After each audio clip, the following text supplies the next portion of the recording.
Welcome to episode 60 of the Family Geekery Podcast. I'm Amber. I'm Danny. And I'm Chris. And today we're going to be talking about our experiences from our recent Comic-Con that we just had a booth at. Our first Comic-Con that we have had a booth at. We've been to several of them. And in fact, we've had episodes about Comic-Cons. But this is the first time that we were there like in an official manner. So we thought we'd talk about what happened, what we learned, and what we're going to take away from it, and maybe do different the next time. Does that sound good, girls? Yeah. Sounds good. All right. So, like I said, we had a local Comic-Con here, and it's actually a comic book and toy convention, and there's a lot of toys. Probably more toys than comic books. Don't you guys think so. A lot of Squishmallows this time. That was something that was new that I don't remember seeing that much of last year. Even though Squishmallows have been popular for a few years now. Yeah, I'm not, I know Squishmallows are cool and popular, but I mean, you can go down to Five Below, Walmart, Target. You can get those anywhere. I'm not going to a convention to find that kind of stuff, other collectibles or old toys, that kind of stuff. That obviously makes sense. It's always fun to see a table full of toys that I had as a kid, back in the 80s, stuff that has long been thrown away or something, or donated or sold at a garage sale. But it's neat to see that kind of stuff. But when someone just brings a couple Squishmallows, and not a couple, like 30. Oh yeah, they had lots. Some people are crazy about their Squishmallow collections, though. Yeah, I guess some are rare. If there's rare ones, I guess that makes sense. But I mean, I did survive the Beanie Baby years, and all the other crazy fads. Yeah. But yeah, so we saw a lot of toys, a lot of comic books. They had, and this one is several years old, so they have a good turnout. They know what they're doing. They've got a competition going on in the back for video games. So they have a company come in with a bunch of arcade games, like fighting games. They had Street Fighter 6 there, so they had that going on. They had a little food court set up, and yeah, it wasn't a very expensive one to get into, $10 to get in the door. So that's not too bad. I've been to ones that were more expensive than that, obviously, but so it's good. And I think they let kids in for free with a paid adult. That's cool.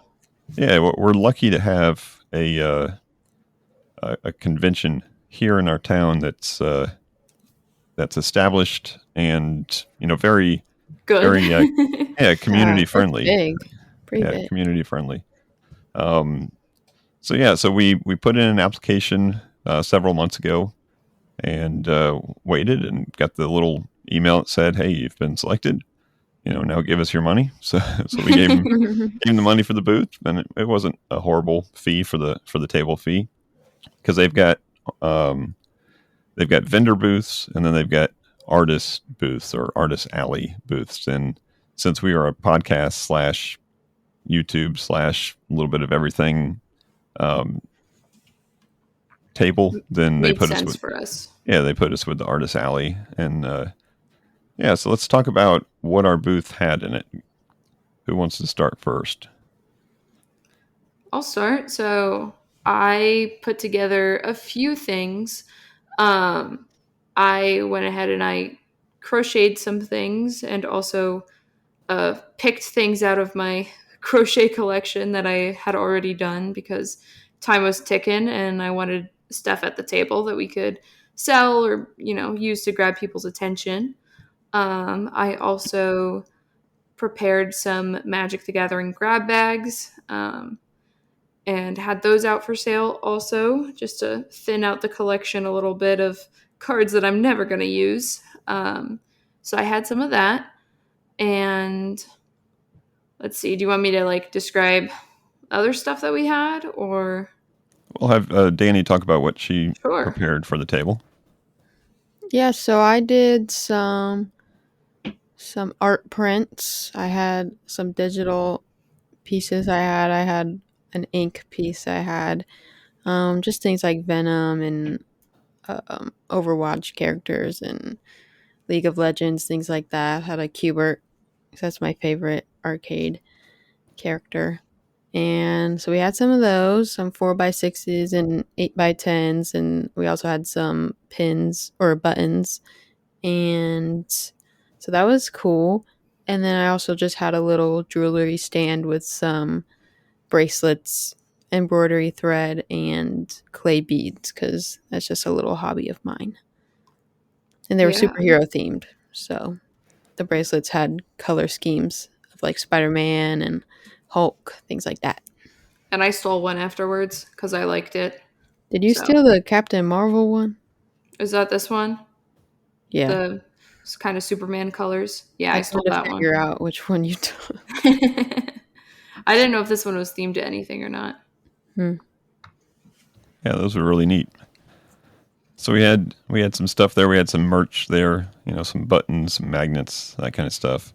We had a big prize wheel, like a spinning prize wheel, and you could spin that.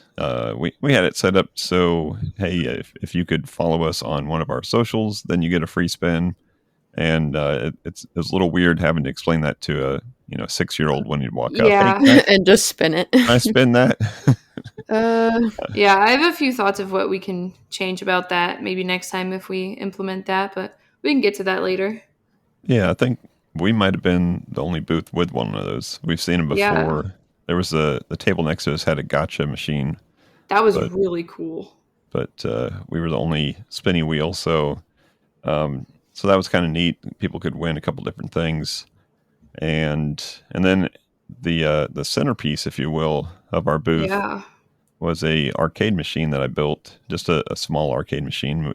I would call it a bar top. It'd fall in the bar top size of arcade machines, and it was playing a game that I wrote on Pico 8, which is a 2-player game called Space Race, and people would walk up and they could challenge their brother, sister, mother, father, or whatever, and play this game. And it was I basically made it as an attention getter, and which then also it did well at. It did work. And then also as a small advertisement for the YouTube channel, because I have taught how to do some programming in Pico 8, which is the programming language that I use to make that game.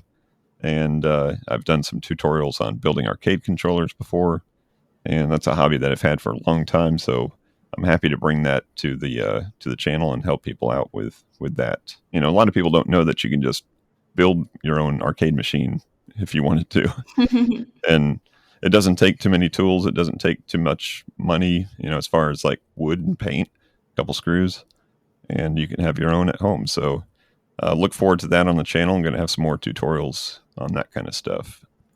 So that was fun.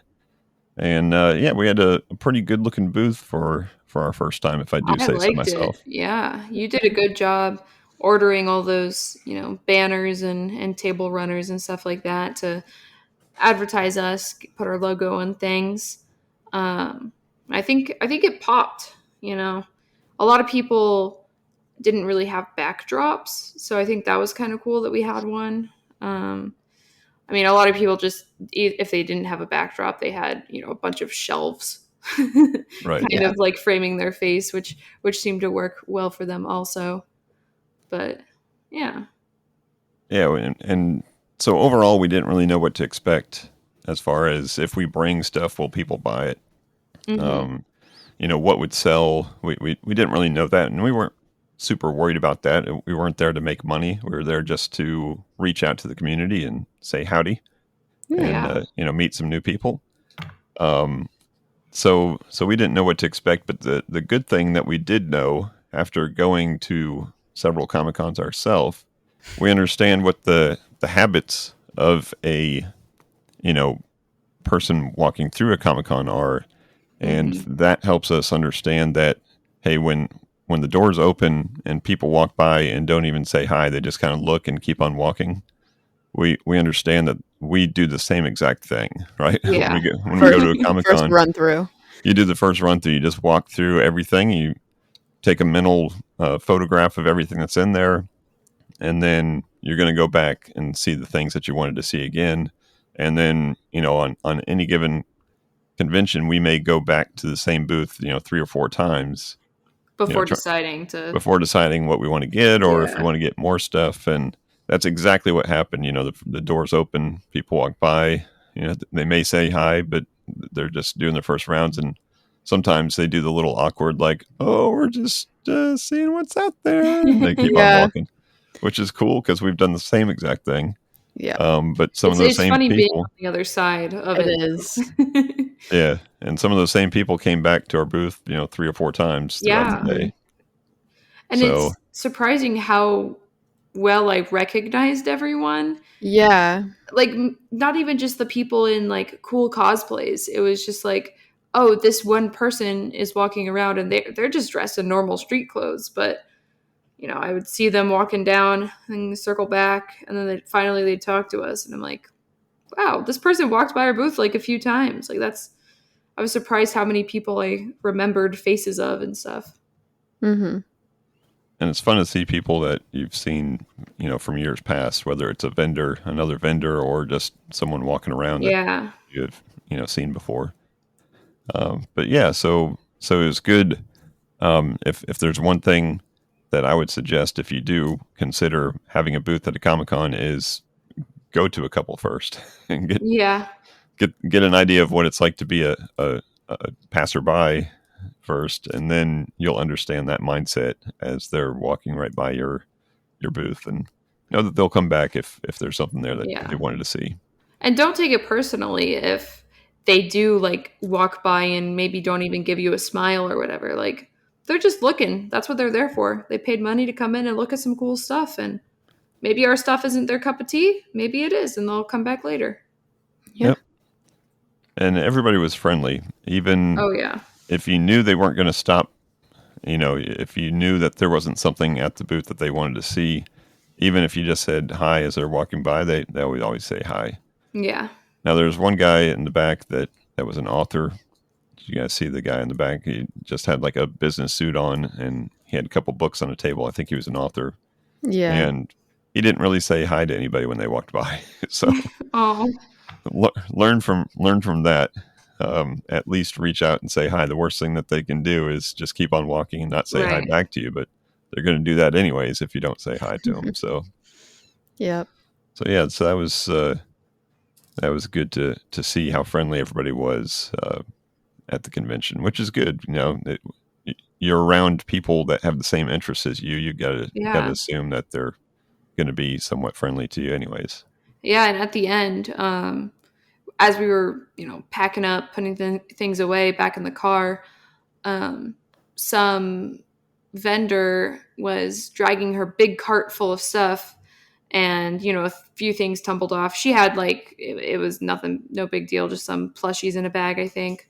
But they fell off, and like 5 people went over to her and picked her stuff up off, and offered to help her take her stuff to the car. And she's like, man, Comic-Con vendors are really the nicest people. So I just thought that was so special. Yeah, that's neat.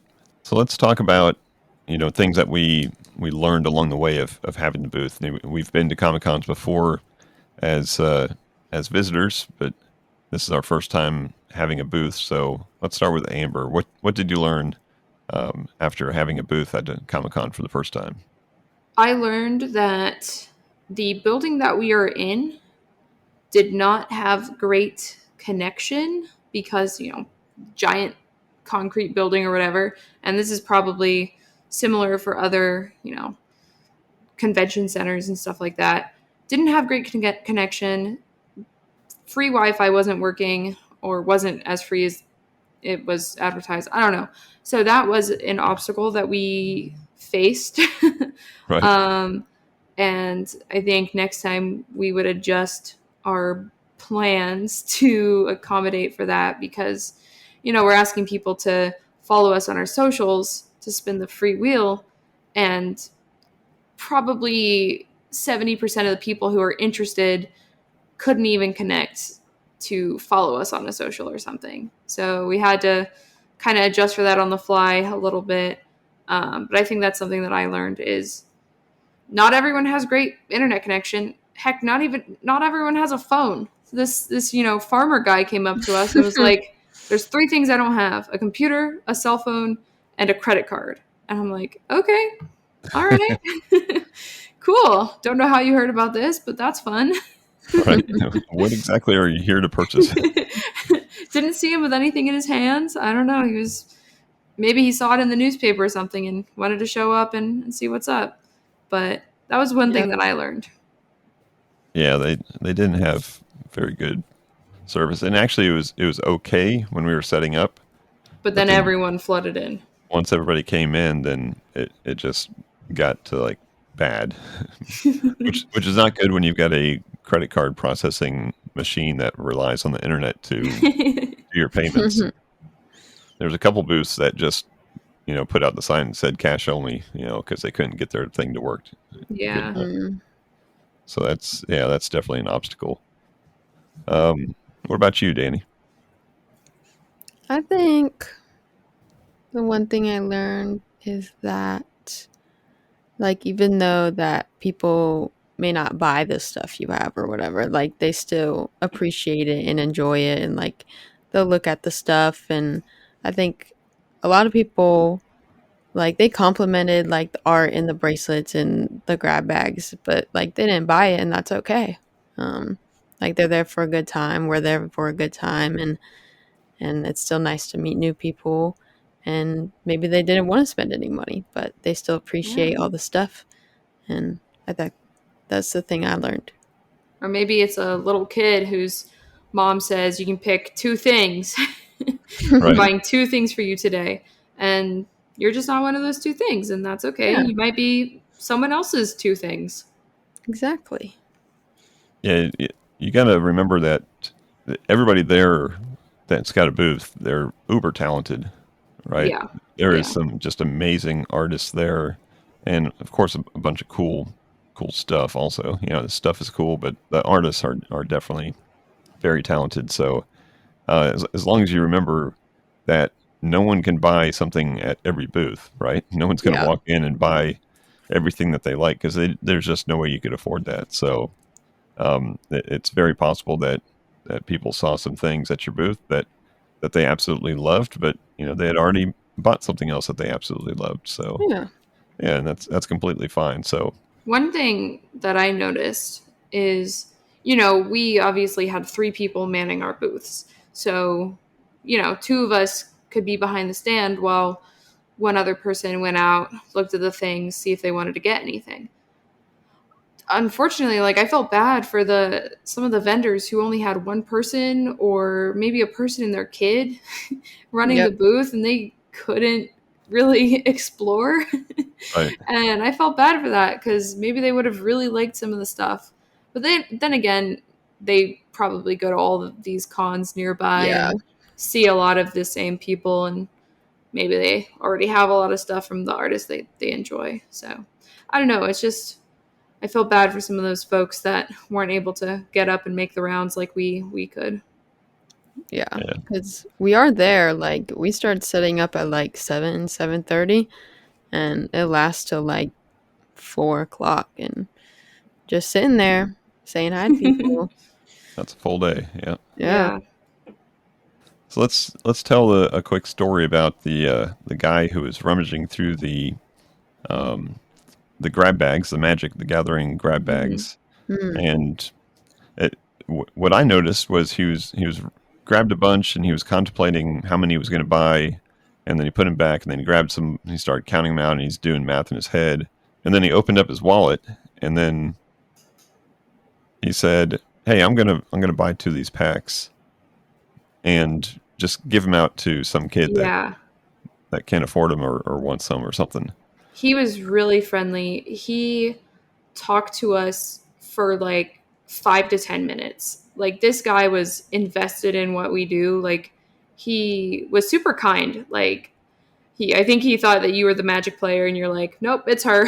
And so he started talking to me for like 10 minutes about Magic, and like that's super cool. Like and it was really early in the day. Yeah. So I was just like, I've been sitting here. we set up and we sat here for like another 20, 30 minutes waiting for, folks to roll in. So it was nice to like have a break um, from like sitting and talking and trying to coax people to come over. And he just came over and started talking. And then I think we got someone else who stopped by. So I went to talk to them while this guy's giving you $8 for 2 magic grab bags that are, he's not even going to buy. He's not going to take them. And I thought that was insanely kind because, obviously the guy played Magic. He wouldn't need those cards, and he probably 60 knew more better. cards. Probably knew better what was in those cards or what was in those packs. And so it was so kind of him to do that, and it was just, I think it made some kids' days. Like, should I continue the story? Like, say who we gave the bags to? Yeah, go for it. Okay. So it was great, and we got this one, little family who really liked the arcade game that you made, and they were just around our table. Like, this family was around our table for a few minutes, and it was super cool.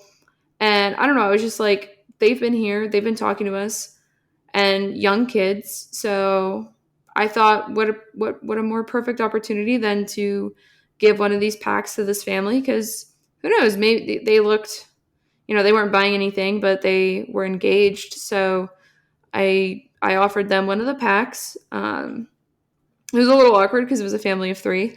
And the one kid immediately opened it, and his little brother is like, "What? I want one." And their mom's like, "Oh, it's for you to share." And I'm like, "Yes, it's for you to share." So it was a tiny bit awkward with that, but it worked out in the end, I guess. I just kind of had the thought that maybe it could spark a new hobby for these kids, because it was really cool to have them at our stand. So they were the first people that we gave one of this guy's prepaid packs to. And then towards the end of the day, this other family came by, and the kids again were liking the game, and they actually seemed more interested in the Magic pack, because the woman was like, "Oh, this is Magic the Gathering." She knew the game.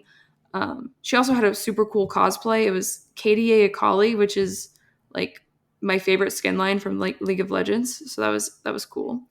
Um, but she seemed to know something about Magic the Gathering. So I was like, I'm gonna give this next pack to these kids. And so I gave it to them, and she was super excited. She then bought 2 more. It was another family of 3. She then bought 2 more for the other kids, and also paid it forward. And I thought that was so sweet. Like, she was like, "Oh, someone else, I'm going to do this too." Like, that's super awesome that she added on to that. So it was great. It was so cool seeing 2 super kind people do that. Yeah, that was really neat. So here's one thing I learned, or a couple things I learned. One is I need to have a big sign on top of the arcade machine that says "Play Me" For free. for free or something, Yeah. because I think several people had walked by, and it was funny to see a little kid like start to walk over towards it, and the parents like, no, because I think they're assuming that it's either for sale or it's going to cost something to play, Yeah. which obviously wasn't the case. Yeah. So that's one thing I learned. The other thing is, so we had several buttons that we made up, and we made up some 1.25 inch buttons and some 2.25 inch buttons. So basically small ones and big ones. And the small ones much more popular than the big ones. Oh yeah, definitely. I wouldn't have thought that, but I think we grew up more with the big buttons, my age group. But Mhm. now that I think about it, like if you go to a Hot Topic or something like Yeah, that, they've got the bins Yeah. it's all full of the the small ones. all the 1 inch or the one and a quarter inch buttons. I, So I think it's so you can like mosaic them better on like a hat or something. Yeah, backpacks, Yeah. yeah, that But makes sense. bucket hats. one girl actually came up, and I think she had the choice between the big one and the small one from the wheel, and she was like, I take the small one, and I like that you have the small ones. You're like the only booth that has small buttons. So I thought that was really cool. I was like, cool, thank you. I wish more people knew the audience, I guess. Right. So yeah, so that was good. We did have a portable power source with us. So I had called the convention center ahead of time and asked them if that was possible, because the convention center will actually sell you power. Like if your booth needs power, then they'll make sure that there's an extension cord there with power, and it cost, I think it was like $90 something. Oh my goodness. Right. So I asked them, hey, can I bring my own, portable power bank? Because I've got a couple of things I need to run, laptop or whatever. I didn't tell them that I was running an arcade machine, but and they said, oh, absolutely, yeah, save yourself the money. That's exactly what the lady from the convention said. Save That's yourself nice. the money. That's great. So that was nice. I don't know if that's the case in every convention, because I grew up doing a lot of conventions with my mom, and I know for a fact that wasn't the case. That they try to nickel and dime you, most of them. So it was Yeah. nice that this place Make you pay allowed Well, me to attention. do that's that. like different conventions. I feel like nerds are nice people. Nerds are nicer. We need a T-shirt that says "Nerds are nicer." Than craft ladies. Next family geekery merch. Nerds are nicer. Yeah. So if you're listening to this and you have a booth that needs power, then ask beforehand instead of just automatically buying the option. Ask beforehand. And I've got a video coming out this week on YouTube where I review the portable power bank that I used. It worked awesome. It ran the whole day and It still was had only at like 60% when we left. it still had plenty of power left. So check out that review on YouTube, especially because as of the time of this recording, like if you're listening to this when it's released, today is Prime Day, or today and tomorrow is Prime Day. Yes. And that kind of stuff is going to be on sale, and it's going to be cheaper, probably 10 to 15% cheaper than their normal price. So check that out.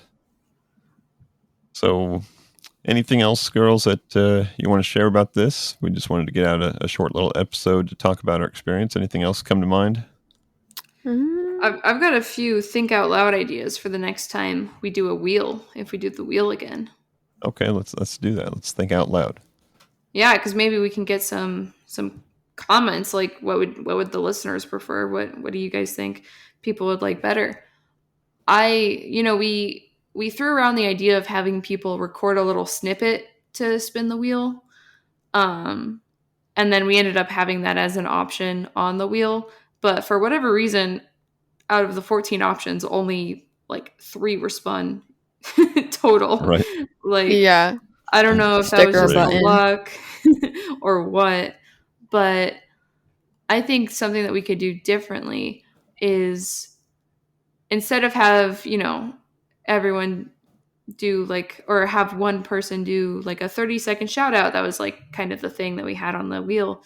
We could do like a 10-second say who you are, where you're from kind of thing, just to see what the variety is in the people at the con. And then have like a big collage, or whatever it's called, of all of the people that we met at the con. I think that would be pretty cool. Yeah. Instead of like, again, hey, follow us on our socials, which, it's nice to get the word out, follow us on our socials, but we're handing out, business cards to everyone anyways. So maybe something like that would be more engaging, and somebody might want to be like, hey, I recorded this thing for the podcast. Maybe I'll actually go listen to that podcast. And I don't know. I think that might be a cool way to do it next time. So sorry for knocking down your idea of suggesting that, because I was not anticipating hey, nobody's going to have internet access. Right. No. And also, there's going to be a lot of 5-year-old, 7-year-old kids who don't have Instagram. Right. Yeah. Their mom doesn't want to like something on Facebook. Yeah, don't dirty up my precious Instagram with your nerd stuff, kid. Yeah, so cool. So, like I said, just a short little episode to share our experiences. And if you guys listening out there have any questions about this or any suggestions about it, then by all means, let us know. Email us at podcast@familygeekery.com and let us know what you think. Give us some tips or Also, give us some questions. also support the artists that you meet. Like, even if you don't buy anything, like you can't afford it or you just don't want to, if you like their art, maybe they have an Instagram and you can look at their stuff for free. Give them some support. Yeah, and share it with Actually, other people. actually look at those those little cards that you grab or or whatnot. I am guilty of having like 20 business cards inside of my little Comic-Con bag and then never looking at them again. But look at Shame on you. Yeah, hey, we learned, so we'll start doing Yeah. it too. Yep. Well, cool. Well, that was a fun little episode. When we're already looking at doing a couple more conventions down the road, so stay tuned for that, and see if we can use some of what we learned to make each experience a little bit better. So that's going to wrap it up for this episode. Hope you guys enjoyed it. If you did, make sure you go to that podcast website and give us a good rating. Give us 5 stars or whatever you think that we need. That does help out. Helps us get discovered. So thank you for that. And until next time, peace out. And geek out. Thank you for listening to the Family Geekery podcast. For more information, visit www.familygeekery.com. Don't forget to subscribe at your favorite podcast provider. And until next time, peace out and geek out.